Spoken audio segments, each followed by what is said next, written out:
or perhaps not, Dr. John Hall will be talking about voices in one's head. And going into this, let me just say one thing about Dr. Hall first, and then we're going to get into some things. But I've got to tell you, I have met individuals who were victims of electronic harassment, surveillance, and gang stalking. I going over some old files back in 1993. I found one in particular that was extremely heinous, and looking back on it, I did not recognize it for what it was, but I can tell you this, that's exactly what it was. And we'll get into that more during the second and third hours, but we are going to have a guest on for the second and third hour. Go to his website. It is satweapons.com. Dr.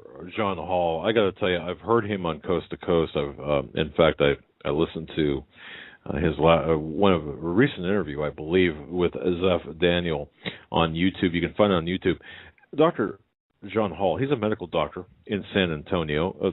I wonder if his ears were burning when we were talking about the city council there. Of course, that's in Texas. He's the author of A New Breed, Satellite Terrorism in America. He's a board-certified diplomat of the American Board of Anesthesiologists. Okay. And a member of the American Academy of Pain Medicine. Doc, I could use you. I'm in constant pain. Anyway, he's also an active member of the Mind Science Foundation, and that's dedicated to the study of human consciousness. He sits on the medical committee of the Human Rights Organization, Freedom from Covert Harassment and Surveillance. Now, as a surveillance specialist for the last couple of decades, I can tell you that I know the backside of that, and hopefully we're going to learn about the front side of that. And on Coast to Coast, Dr. Hall has talked about his work with the victims of electronic harassment, stalking, and mind control. Believe it or not, yes, there are victims like that out there, and how this CIA NSA technology is being used to track and intimidate people, I can pretty much verify that as well. Folks, we want to welcome Dr. John Hall to the program. Once again, his website is satweapons.com. That's satweapons.com. Dr. Hall, welcome. Doug, Joe, how are you guys tonight? Very well, sir. You had to do it, didn't you, Doug? You had to bring up the San Antonio City Council, didn't you? I didn't. Believe it or not, I didn't even make the connection. I did not make the connection until One thing I would like to clarify for your listeners, that was not put up to a vote.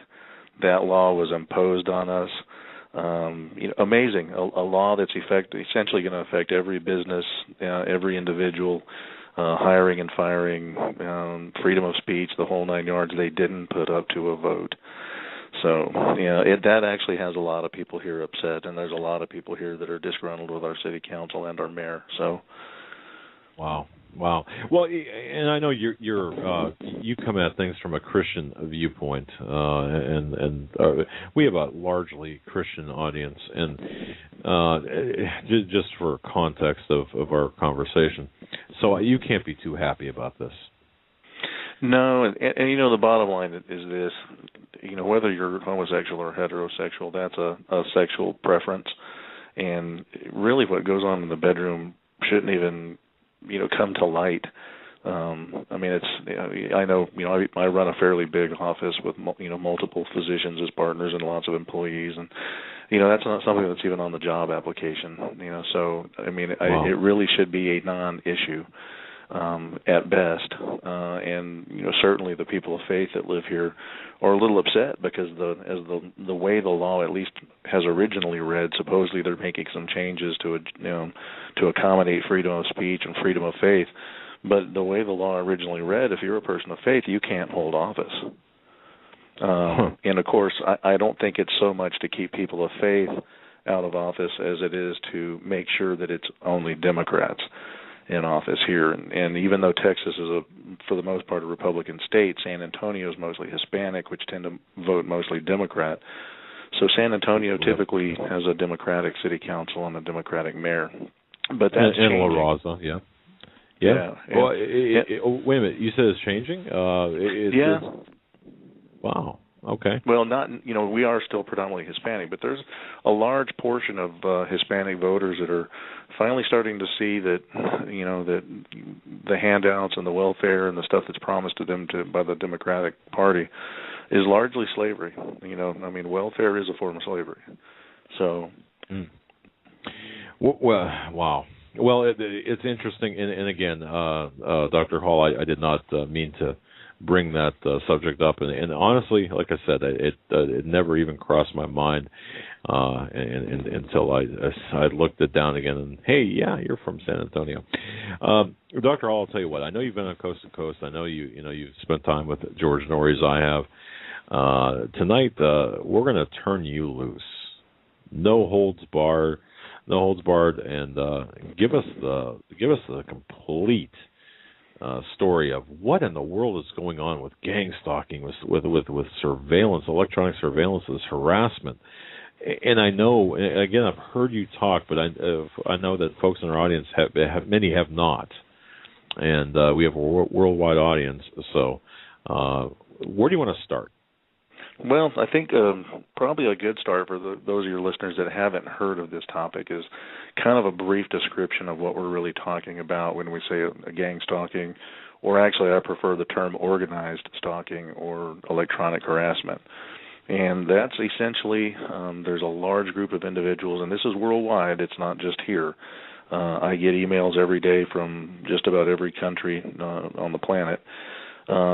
Is essentially a group of people that have noticed themselves to be stalked by, organized stalkers.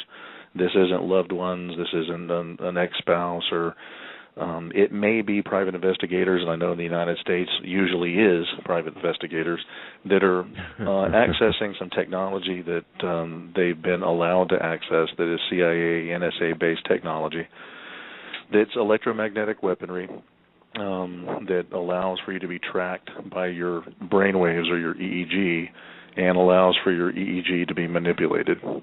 And most of these people will notice the stalking first, then notice tinnitus or ringing in the ears, and slowly the ringing in the ears degrades down to hearing the voices of the people that are actually surveilling you.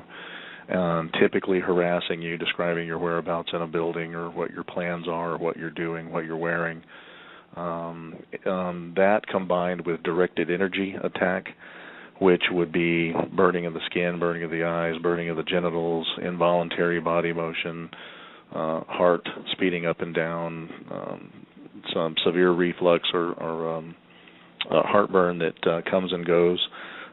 Without treatment, whether you treat it or not, headaches, blurred vision, all of it geared to basically mimic delusional disorder or schizophrenia. And it seems like the goal in most of these victims is to have them discredited. And oftentimes they'll plant people around the victim in their neighborhood or in their occupation to verbally discredit them, spread rumors, plant seeds that they're a drug dealer, they're a pedophile. The typical discreditation campaign that you see in the DOD, in the military. Right. And are we not talking motive-wise, marginalization of one's views, for example, or, vilify, nullify? It's okay. So there's a purpose behind this. And who are the victims? I mean, a typical victim, who would that be? A nobody, essentially. We've done through Freedom from Covert Surveillance and Harassment, we've done surveys of the victims to a large extent. So we do have some demographics, and 70% of the victims are female, usually 35 to 50. Most of them have also complained of sexual assault, physical sexual assault, as well as electronic sexual assault. Along with it, it doesn't seem to. It seems to be equal among Christian, non-Christian, black, white, racial lines. So basically, from the way it looks to most of us that are studying this scientifically, as if each perpetrator group in each major city that's been allowed access to this technology can use it carte blanche however they want to use it. But if you compile all the numbers together for the appropriate agency that's probably monitoring how this works, it ends up a random sample at the top. So are we seeing somewhat of a, I don't know, maybe a random testing of this technology? Because of the randoms? Yeah. Okay. Yeah, essentially that's what we're seeing now. I do have seen a number of whistleblowers, and I've had people come to visit me and talk to me in San Antonio that are former NSA, that are former CIA, that are former reconnaissance office, that are whistleblowers that have certainly been victimized. And that's a pretty easy one, when you hear their story and you hear, what they blew the whistle on, and now they're being victimized. At least you've got a reason. That's not the majority of the victims. The majority of the victims are professional people. The demographics that we've studied, most of these people have at least a high school degree. Most of them are college educated. A lot of them are professionals, doctors, lawyers, professional people. And they can pinpoint the date when they noticed the stalking, and they can pinpoint the date when they began to hear voices and experience directed energy attacks. So this isn't the classic case of a schizophrenic or someone with severe delusional disorder that, when you get their history, that, they've kind of always not been quite right. Schizophrenia especially is overdiagnosed in this population. Schizophrenia in a male shows up at about 16 to 18, and a female can be a little bit later, but is usually at its peak by 20 or 21. These are people that, were successful, had professional lives, were making money, had families, were functioning well with no history of mental illness, that all of a sudden at the age of 40 are hearing voices and, being attacked, and most of them have good evidence of the stalking part of it. Pictures, photos. Interesting. It brings me to mind that story with Vince Foster back in the 1990s, where that Patrick Knowlton, who found the body of Vince Foster and had described what he saw, which was inconsistent with what was revealed ultimately. And he was menaced by a group of individuals subsequent to his going public. And I remember it in real time, listening to Gordon Liddy, when Gordon Liddy had a talk show. And Knowlton went to him, I believe it was Knowlton that went to him. And Chris Ruddy, who wrote the book The Strange Death of Vince Foster, had spent time with Knowlton because he didn't believe him. He didn't believe that he was being menaced in this fashion, and what you're describing actually took place, at that time. So, to a lesser extent, I don't know about the mind or the electronic aspect of it, but certainly the physical menacing of this individual did. So it's been around for a while, hasn't it? Well, the organized stalking part has been around since COINTELPRO.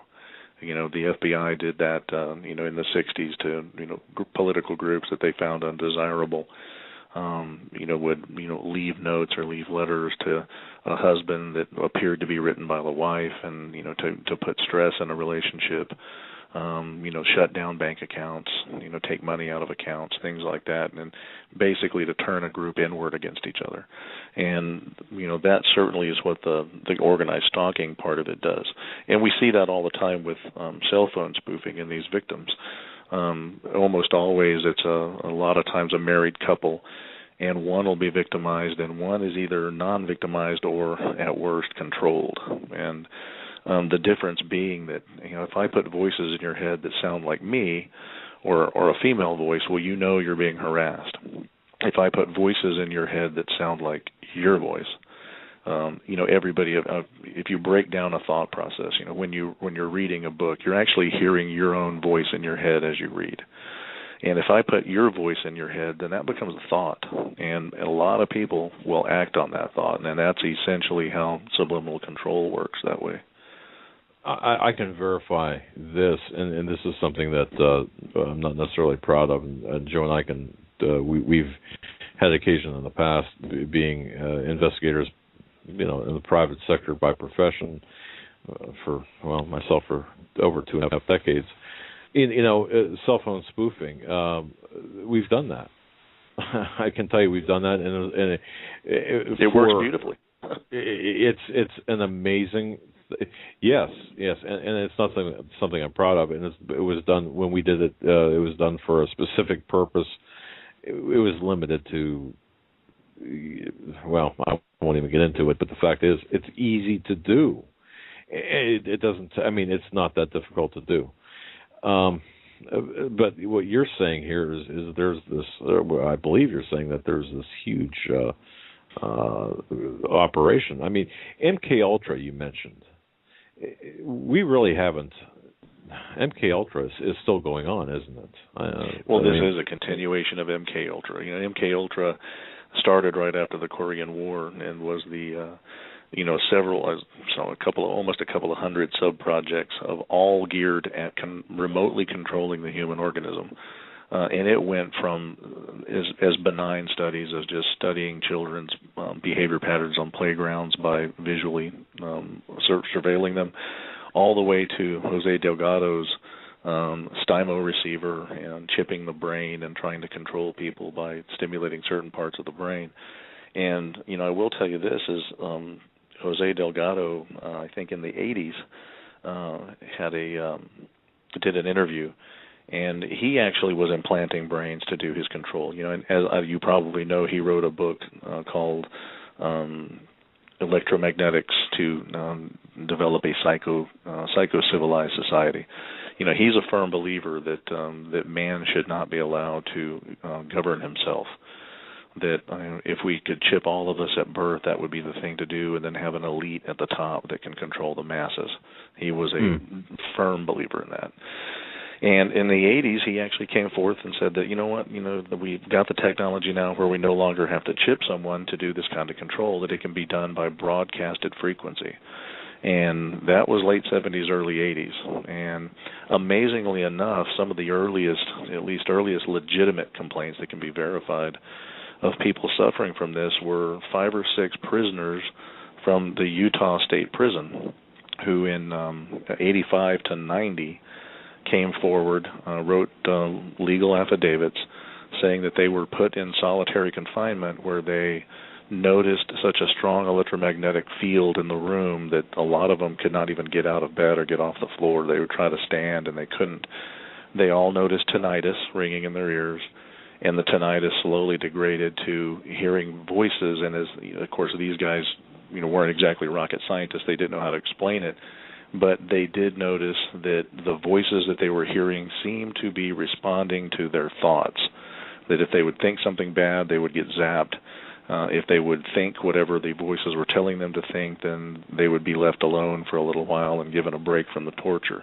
And this wasn't just one prisoner. This was 5 that wrote affidavits and also talked about other prisoners who had experienced the same thing. Okay. Well, how do you want to start with this? This is to me, this is such a vast topic. I mean, we can go into so many different directions and then end up in a lot of different rabbit holes. I mean, to what's used to pull these different tactics off on people. We have a range from smart meters. You talk about satellites. We know the towers that they've put up. How it's done through magnetics, through frequencies.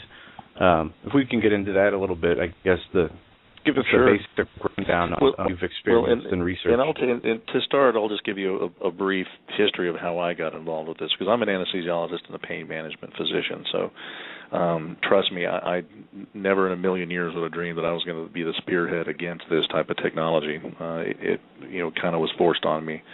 I knew a girl here in San Antonio that came to me and knew her well, knew there was no drug issues, no mental health issues, was hearing voices and being stalked. And as soon as she told me about the hearing voices part, I already knew a little bit about this technology and thought, most physicians are going to diagnose you as crazy and put you on a bunch of meds, but give you the benefit of the doubt and let's see. So did some counter surveillance myself, and we bugged her condo with audio devices. She didn't want cameras in there, and I understand, young woman. So we used audio, digital voice-activated audio. Had people watching her. I took part in some of the counter surveillance myself. And the people counter-surveilling her began getting followed. And this is very obvious. For those who don't know the layout of San Antonio, this was in downtown San Antonio. I live on the outskirts, way out in the country in a rural setting north of San Antonio.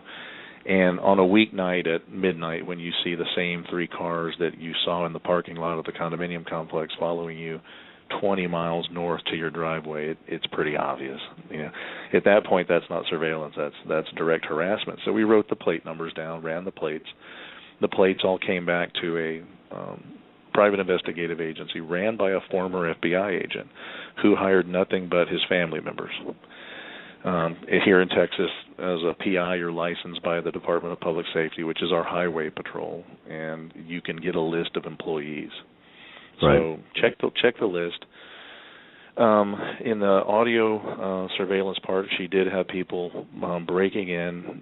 They were putting Rohypnol, a date rape drug, in her food and bottled water, and subliminally controlling her to drink where they put the drug. Once she was drugged, people would break in, and they were essentially using her for sex slavery. I don't know how tender the ears are in this your audience, but was being used as a sex slave and was often being gang raped while she was in a drug state. Wow. And some of the audio equipment actually could pick up the digital transmissions or the ELF wave transmissions coming in. If she was a little too with it, you would hear on a whole different frequency come into the recorder saying you need to drink more of the bottled water.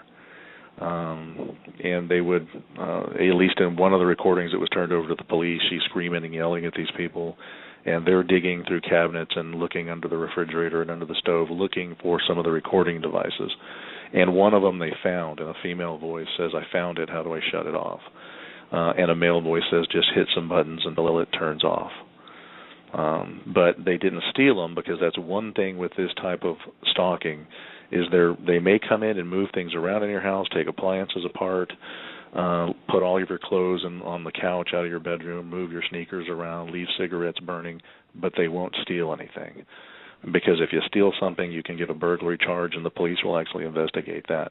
They won't investigate trespassing or just plain breaking and entering without theft. They'll write a report. I got to tell you this. We've had this one case that I'm very familiar with that I truly believe this person was a victim of what you're talking about. We could not figure this out, and this is before we had. This is back in the mid '80s. People would come in and rearrange ever so slightly the furniture, among other things. That was one thing. Take things out, put things back into the refrigerator, move things. It's things that you look at it, and for that person to tell us, my partner and I, this is being done. You look at the person like they've got two heads. They've lost their mind. Well, and that's what law enforcement does too. When these people call the police, they say, "Well, somebody broke in. They cut the pockets out of all my jeans. They took the buttons off 3 of my shirts, and they took my microwave apart and put it back together wrong." Well, the first thing the police do is tell you to go see a psychiatrist. They say, "Well, was anything taken?" Well, no, nothing seems to be stolen. And the next step is in California, you get, I think, what they call it, a 5150. In Texas, they either take you themselves to commit you for 24 hours, or they recommend you to a psychiatrist. Wow. Okay. Well, I didn't mean to interrupt your cadence there. Go ahead and continue with what you were saying there. This young girl being victimized like this. My goodness. Well, I was lucky that one of the lieutenants on the sex crimes unit here in San Antonio is a friend and a patient. So I went to him with the story, with the recordings, let him hear that. Of course, he was amazed. I mean, he said, "You know what, if anybody else came to me with this story, I would think they're crazy. But, you've had my life in your hands. I've known you for a long time, and if you say this is happening, we'll check it out." Well, the problem in her case was the Rohypnol. At that time, the stalking laws in Texas were different. They have been enforced a little bit more here lately. But the only thing they could really try to go for was the sexual assault. There's no way to prove the directed energy or the electromagnetic component. So they tried to go for the rape part of it, and unfortunately, as you know, Rohypnol and GHB, referred to as the date rape drugs, completely annihilate your memory. So she did not have enough memory to bring a case toward these people, and that's when I said, you know what, if nothing can be done about this, then I'm going to write this whole story in a book, change the names so my publisher doesn't get in trouble. And at least use this as an educational tool for other people that may be going through it. So, and that was the kind of the reasoning behind the book. And I just want to say this: it's my understanding that you've concluded, and I don't want to get ahead of ourselves here, but I think as a basis for what we're talking about, I think that it's from reading what I've read that you've concluded that there is some type of a power structure. A shadow government behind these attacks collectively, and they're mainly being perpetuated as this grand experiment against the population to see how we can be controlled ultimately. Is that kind of a fair statement? Yeah. I mean, because if there was really not a whole lot, at least written, there was some written about this, but not a whole lot, and that's why I wanted this through a legitimate publisher where people could get it at Barnes and Nobles or Amazon, and at least use the initials behind my name as credible as those may be, at least to get the book out there, and that at least opened some doors. Luckily, I have some friends in the CIA that were forthright with me, and they verified that, yes, we can do this. We do have the technology to do this. And it opened some doors to some other people, including a ton of victims. And by this time, I've probably either visited with, spoken to, or corroborated with by email with probably 5,000 or 6,000 victims of this technology. And one thing that's noticeable right off the bat is it's being done with a playbook. There's a methodology to it. While each victim might have a different circumstance as to why they think they were victimized, when you look at the victimization itself, the modus operandi, I guess you could say, it's being done the same in every instance. It starts with stalking. It begins with ringing in the ears and tinnitus. Then you start hearing the voices and being attacked with directed energy, and then the stalking kind of backs off. And then it seems to actually go on indefinitely. There's been a few cases where it's just kind of stopped in people, but most of the time they'll notice that it waxes and wanes. They may get left alone for a little while, and then all of a sudden it'll appear back, and they'll start to get attacked again. But the stalking does stop, and one of the theories behind that is that the stalking is part of a COINTEL program, and certainly for the psychological warfare aspect of it.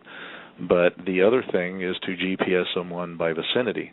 As long as they're with you 24/7 and within range of GPS, that allows your EEG to be basically cataloged and put into the system, rather than have to drug that person and chip them.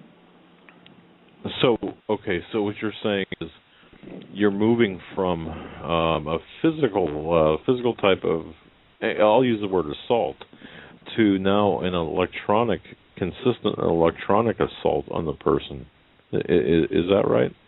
Yeah, and like I said, when you're looking at the methodology of it, it's got to be experimental. I mean, especially from my strong suit, which is medicine and research. You look at this, and I mean, it's in one city the victims may be mostly female, and it may be mostly sexual assault. In another one, it's being used for corporate espionage. In another, it's whistleblowers. There's a group in Palm Springs that's about 60 gay men that are all hearing the same voice of a female voice named Lisa, who talks to them while she attacks them with directed energy weapons. But when you take that whole mix nationally or globally and you mix it up, it's a random sample. even though each perpetrator group may be allowed to use it however they want, and that does seem to be the case. They're given this technology and said, carte blanche, use it however you want to use it. The group here, I know, owns a real estate company, has people working in a mortgage broking firm. They seem to be financing themselves not only by hiring this type of surveillance out, but by creating ghost mortgages. So, wow. Yeah, because they've got it sealed up from top to bottom as far as the mortgage industry. People working at a major bank, Wells Fargo, initially was World Savings, got bought out by Wachovia, then Wells Fargo. Several of the registered PIs working for this FBI agent are mortgage brokers there. Several of the PIs own a realty company. And all of them are living in $600,000 homes, which in San Antonio is a pretty nice home. So, wow. As a PI, apparently I missed that. I missed the notice on the bulletin board for operatives in that type of work. My goodness. And now I want to just make it clear, too, Dr. Hall, that you know that you've got the floor here, and anything and everything, especially if you've never discussed or disclosed anything before, or were prevented from, or felt it wasn't the right venue, feel free to speak out on anything here, because we're after the truth here. We're looking at the larger picture. We're looking at the we're looking at the end game as far as I'm concerned. I mean, this is huge. And so this has got to be run, operated, superintended by, at the very least, the Central Intelligence Agency. I mean, all that MKUltra stuff that involved all the universities and the millions of dollars changed over into whatever it is now, whatever incarnation it is now, but for a purpose, and for for the controlling of the population. But what am I missing here? Because it seems like, okay, what's the next step, or is there a next step? Well, I mean, I can tell you one of the more scary theories I've heard, and this is coming from Dr. Robert Duncan, who's also written on this subject and actually was a subcontractor in the research field with the CIA and worked on the program that we're talking about, worked on some of the technology. In some of my conversations with him, basically his feeling is that everyone is already being controlled, and that the victims that you're seeing are the people who can't be controlled. Therefore, they're being harassed to be minimized as delusional or schizophrenic, so nobody else listens to them. And that's a pretty scary thought. Yeah. Because that means our government officials are being controlled and everybody's being controlled. Certainly, I think the end game, as conspiratorial as this sounds, and I'll be the first to admit, I try to base everything I write about and everything I talk about on fact, and certainly don't want to be labeled a conspiracy theorist. But this can only be heading one direction. Guns and taxes won't control everyone. There's always going to be the people like me. I live in a rural area. I've lived without electricity before. Like the song says, I can skin a deer and I can run a trout line. I can pump water out of a well. That's what I've got. I live in Texas. Most of us that live here are probably as equally armed as our National Guard. Short of having a helicopter, most of us have just about everything else. So, coming on property and having another Ruby Ridge is going to be really messy with just about anybody here. Taxes, those are escapable. There's a lot of us in rural areas that can plant a garden, eat a deer, pump our own water. But electromagnetic technology controls everyone. So, especially when it's either heart-based or satellite-based, that will be the mechanism of control. And for those listeners that don't believe that, Putin came out from Russia, with comments about a year ago where he said that whichever country had the best directed energy and electromagnetic weapons would control the globe without bullets or missiles. And what I thought was amazing when he came out with that comment, none of our major media covered it. Not one. Matter of fact, not many of the conspiracy theory sites even covered it. The only person I got a call from was El Spectador out of Colombia. They're the largest news agency in Colombia and distribute by email and by newspaper to just about all of South America. I got a call from one of their reporters who had looked me up on my website and said, you know what, I don't know if you heard this comment, but would you be willing to write a piece that we can use in our newspaper? So I basically wrote what I felt about the comments he made and, my experience with the technology and working with victims that are already being victimized by it. And that I know of, that's the only news agency that even covered that. Wow. Okay. And that's by design, I have to believe, as opposed to by lack of interest or the topic being too edgy. I mean, this is, to me, by design. Do you agree? Oh, yeah. The major media here is definitely being controlled. Right now, being pretty well controlled by the Democratic Party. If you look at how forgiving they've been to our current president,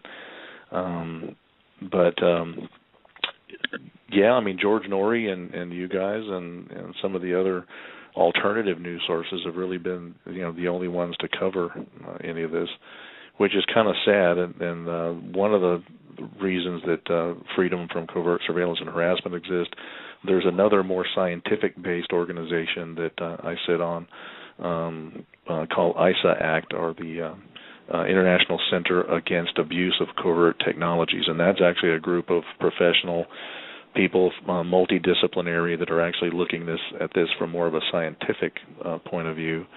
For those interested, that's ISA-ACT, ICAACT.org.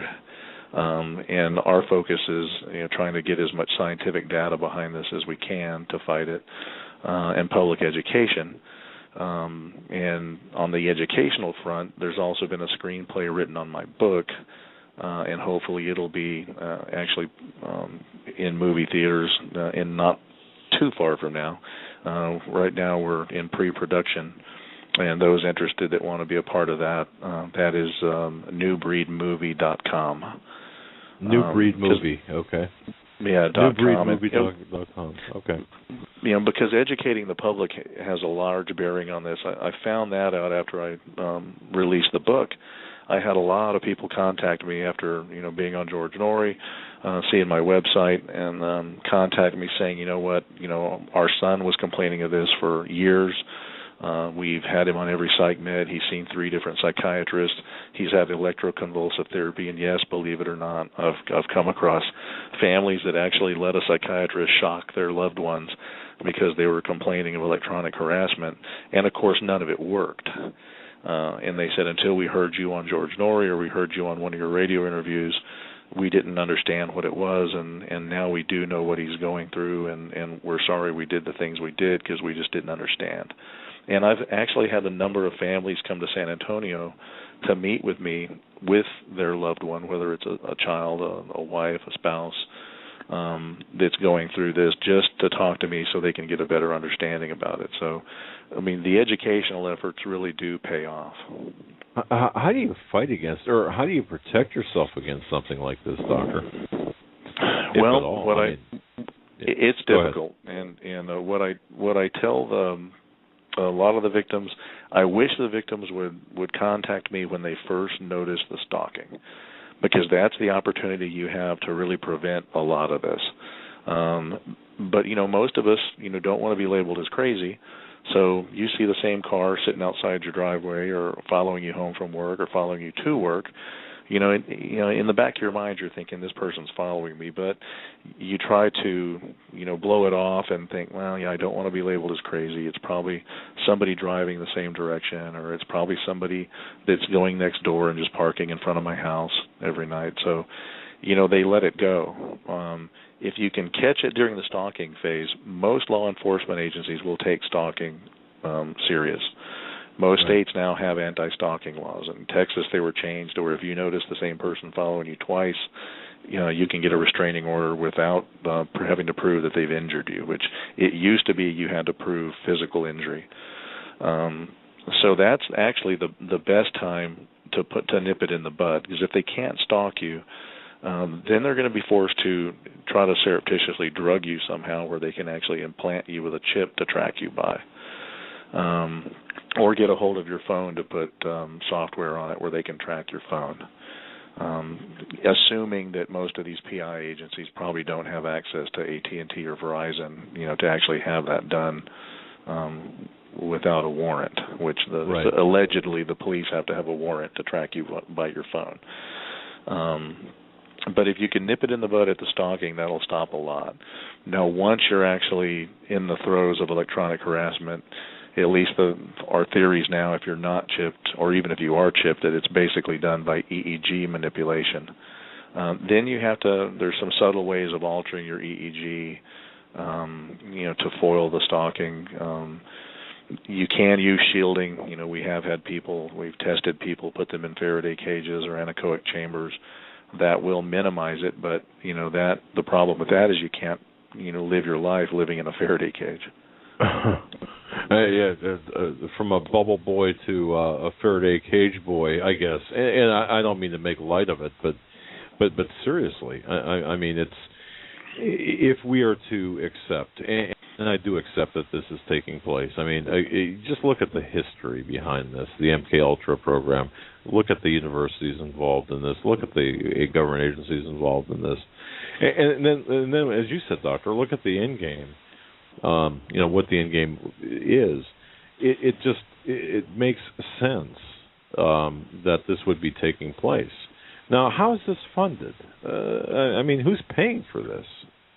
Because I know a PI. I mean, look, the human resource aspect of this for PIs and others, it costs money. Well, and that's the big question most of these victims get. They'll say, well, you're a housewife.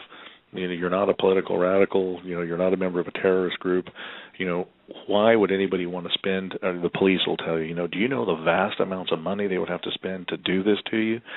And that's just really not the truth. Our tax dollars have paid for these satellite launches, and our tax dollars have paid for HARP. So it already exists. It's there. And as you know, satellite surveillance is the most inexpensive way to surveil someone or track someone. Even if it's just basic old technology satellite tracking, it's much cheaper to slap a tracker on underneath somebody's car than to have a personnel follow them around from a PI aspect. So the expenditure is really not there. Initially in the organized stalking, if they're stalking you, there's some expenditure. But as a rule, the people that we've caught and counter-surveilled that are doing the hands-on stalking are not the people actually controlling the electronics. That's done remotely from a computer. The people they typically have doing the stalking are kind of no account people anyway, guys with criminal history or criminal past that, with the opportunity to be able to, rape or pillage, will do this kind of work, for you relatively cheaply, and certainly will do it relatively cheaply at the risk of having it done to themselves. So there's really not a lot of money being spent. And like I said, like the group here that we've counter-surveilled, they're financing themselves by hiring this out for corporate espionage, hiring it out to the wealthy as one of a physician that has used this former FBI agent before to harass competitors. His exact words, he said, "I'm hiding him from my wife in case I need to make her look crazy during a divorce."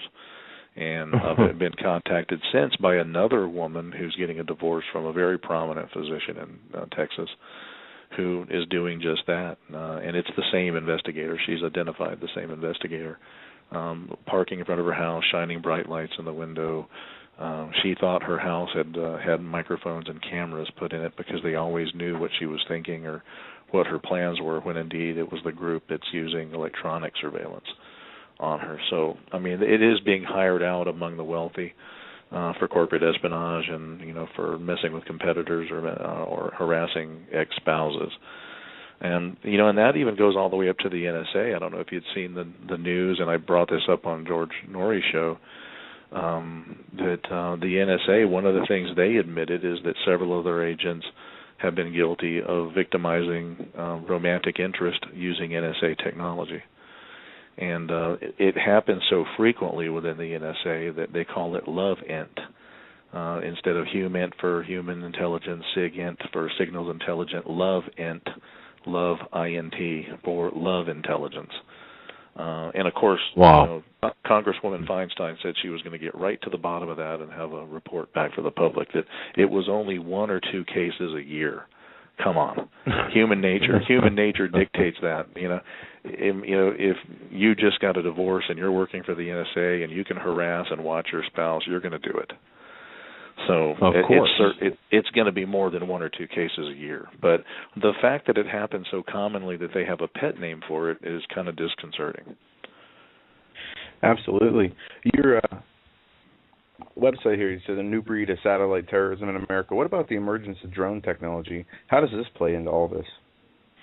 Well, a lot of this can be done from a drone too, and I've certainly talked to a lot of victims who have, noticed what they think are drones around them, and they have drones down to a fairly miniaturized size now. As a matter of fact, some of the major municipalities in Texas are now using drones. For instance, Austin, Texas, now has drones that the law enforcement uses when they have to serve high-risk warrants, like serving warrants to meth labs, or where they are expecting a standoff with police. They'll drone the area before they send in ground law enforcement. So now, I hopefully this type of technology is not on those. But that's one of the reasons we really need to look into legislation against drones. And I know Texas has passed legislation making it illegal for individuals to own drones. Because, I don't know how much research you've done into that, but, you can get a drone that's equipped almost as well as the military's for about $6,000. So, and once you learn how to fly, and how to spy on your neighbors. So. Wow. Yeah, when we were active in surveillance, so this was just coming out where, and even there were some news groups in the PI industry that were advertising they would build a drone-like vehicle where you could actually position it. It would be quiet. The engineering behind it, relatively expensive, but you could have audio and video surveillance of your target without, without having to expose yourself with a video camera or a van or in a vehicle. So we know this is coming out, and I can verify it. Not that you need validation, but just from a PI perspective, I could tell you that as of 2010, 11, this is starting to hit the news groups. So this is rather disconcerting. Wow. Now, on a similar thing, I did, and I didn't mention this in the book, but the girl that I wrote about, I wouldn't call it a drone vehicle, but the PI group did leave a vehicle parked directly behind her condominium in the parking lot that was being used as a repeater. Or a range extender. They were apparently having trouble getting some of the signals out of her condo for remote reception. In her case, most of this was being done electronically, remotely with satellite surveillance. But one thing I will say is that the FLIR imaging you get from, and you can see indoors with FLIR imaging from satellite now, by the way, for your readers. But and it's come a long way. It's not the swirls of red and blue and like you have seen in the movies. It looks like a black and white photo, but it's still not good enough, I guess, for people who are looking for sexual images. So for that, they often will still break in and try to put either a Wi-Fi based camera in or an RF based camera. And in her case, it was an RF based camera. That had been replaced. Her motion detector and her alarm system had been replaced with an RF-based camera, which has a pretty low range of reception. So they had actually put a repeater mounted in a vehicle that they left parked outside of her condo, so they could actually get the signal out of the condo across the parking lot and receivable to a home that was across the street. So, but that would involve breaking and entering into her apartment and replacing equipment that's already there, correct? Yeah. Okay. All right. Wow. They did more than that. There were times that we came in and the mirror in the bathroom wall had been moved around, switches had been removed and replaced. One wall was painted a different color while she was at work. I mean, these people are so sure they're not going to get caught that they're pretty brazen. And as a matter of fact, this particular individual in San Antonio that's a former FBI agent has been named by 4 or 5 victims now in the state of Texas. And when you call to complain about him to the DPS in Austin, they'll tell you that he's never had a complaint. One question. Have you ever came across a case where somebody was killed for breaking and entering who was part of this network, or somebody was caught red-handed and police charges were filed, or the police got involved? And there was no, because that can't happen. Once before they start the breaking and entering, they're watching pretty close, and they're also watching your neighbors. So, and it's amazing that the people they target tend to be loners. At least the group here mostly does this for harassment purposes and sexual assault purposes. So the women, the female victims that I've had to deal with here, and nationwide, most of the female victims are women that are divorced and living alone. And you got to remember, when they're watching by satellite, they're watching 24/7. This is done in shift work, and like I said, we've counter-surveilled this group. It's usually 3 or 4 people working a 12-hour shift during the day, being relieved by 3 or 4 people working a 12-hour shift during the night. So they know when you're going to come or go. And, the other scary part of this technology is they're also hearing your thoughts. So not only do they know where you're going when you're home and when you're not, they know what you're planning and what you're not. You're referring to, by the way, the people, and I think I've heard you use the term social outliers, people that don't have any. I think a descriptive term speaks for itself. But yeah. Now on the other side of the hour. But by the way, Dr. Hall, I've got probably, I haven't counted them, well over 35, maybe 40 questions from listeners all across the United States, Canada, and even in the UK, listening live to this broadcast right now about directed to you about this. But I want to remind folks, you're listening to Dr. John Hall. His website, ladies and gentlemen, is satweapons.com. That's satweapons.com. You've got to get this book to really fully appreciate and understand what we're talking about here tonight. I think this is an emerging epidemic. I mean, you're a doctor. Would you classify this as an epidemic that's taking place? Oh, certainly. I mean, this has grown exponentially just in the 10 years I've been dealing with it. We estimate, at least based on numbers of people that have filled out questionnaires, and not just that group. Freedom's one of many groups dealing with victims of this technology. Just in the United States alone, we estimate probably 300,000. And like I said, I've heard from multiple people from every country here recently. I talked to Mitch Santel about this. Here recently, I've been having a lot of victims contact me from New Zealand and Australia that are having problems with this too. But the UK, Yemen, all through the Middle East. The one country I hadn't heard from any victims until recently was Japan. And then the last couple of weeks, I've had a number of emails from victims in Japan as well. So you are the go-to guy, and it really, you are the go-to guy for this type of, this epidemic. By far, I would classify you, having done research prior to tonight's program, any time I would put in a search engine the various qualifiers, your name would come up. So, I've got to say, folks, we're lucky to have on with us Dr. John Hall. Folks, we're up against the top of the hour break. We're going to be back with a whole list of questions. One of the things, Dr. Hall, on the other side, I want to ask you about, because this came to me, and regular listeners will remember celebrity suicides. Remember me mentioning that to you folks before?